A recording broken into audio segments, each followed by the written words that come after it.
Saat kita belajar mengenai vektor, kita biasanya menggunakan gambar-gambar atau mengerjakan resultan vektor dengan cara analitis.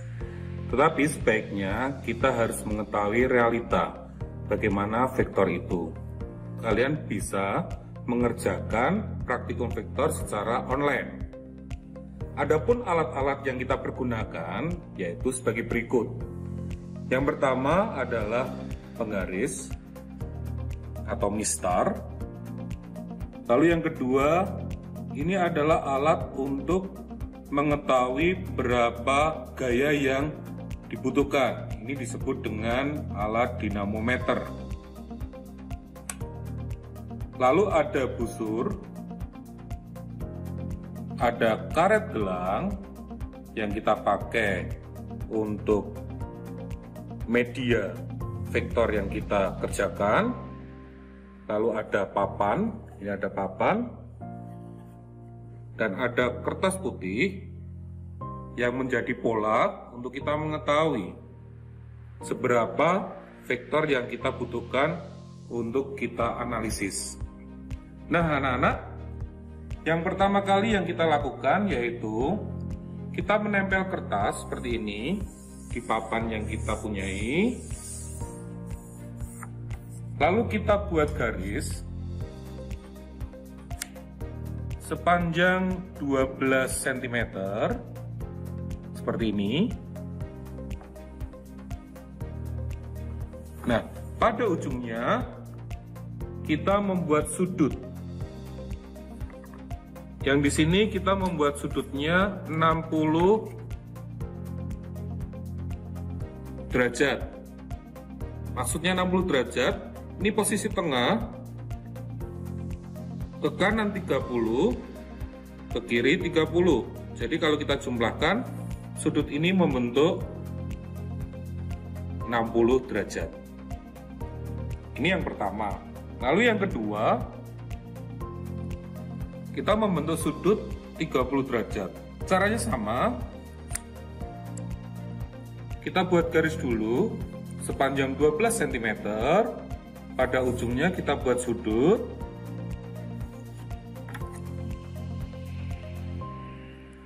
Tengahnya di sini. Ke kanan 15 derajat, ke kiri 15 derajat. Jadi total sudut yang kita buat adalah 30 derajat. Oke. Lalu apa yang kita lakukan? Pertama yang harus kita lakukan yaitu kita meletakkan karet gelang berada di paku atau pines seperti ini. Lalu setelah itu kita tarik karet dengan alat dinamometer ini untuk mengetahui seberapa besar gaya yang kita punyai pada arah lurus.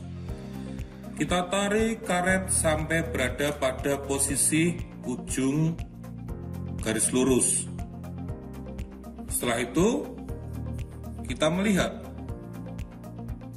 berapa besarnya gaya yang terbaca di dinamometer ini.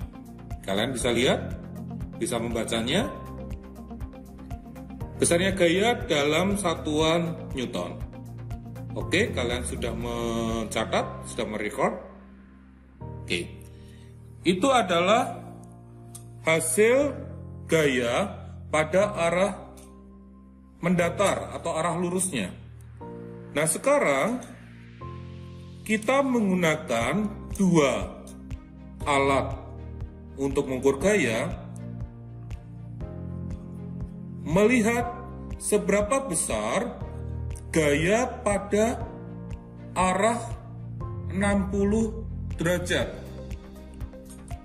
Kita tarik sama seperti yang tadi, kita tarik sampai posisi ujung.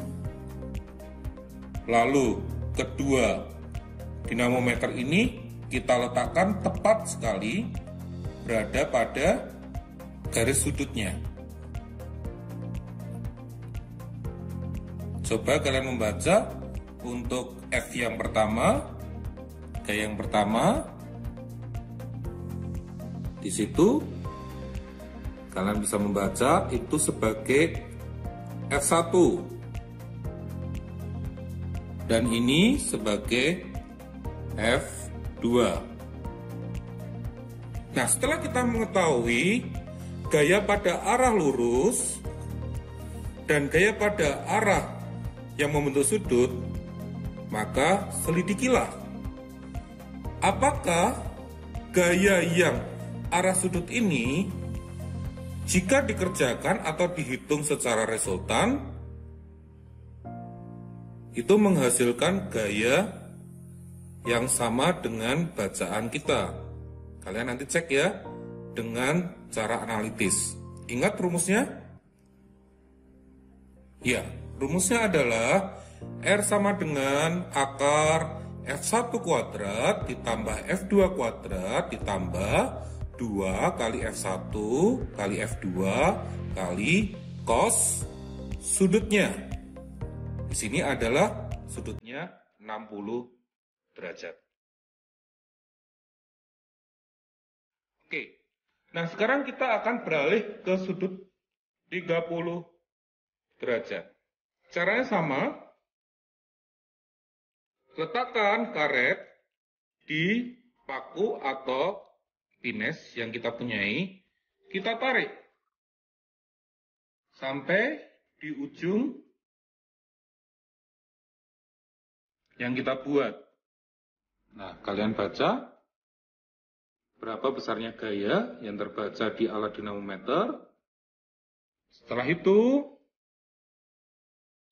kita menarik karet dengan posisi sudut 30 derajat.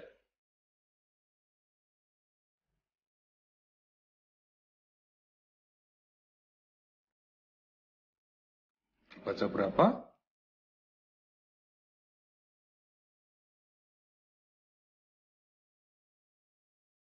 Satu, ini F2-nya.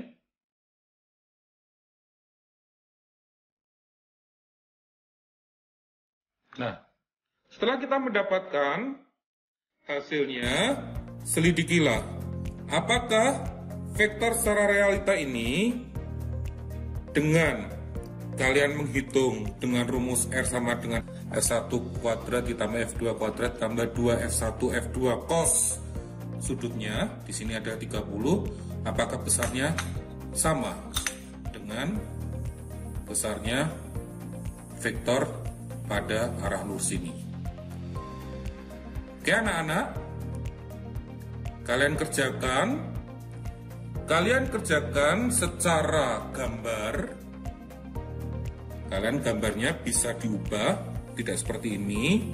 Gambarnya bisa diubah menggunakan cara jajaran genjang dan cara poligon.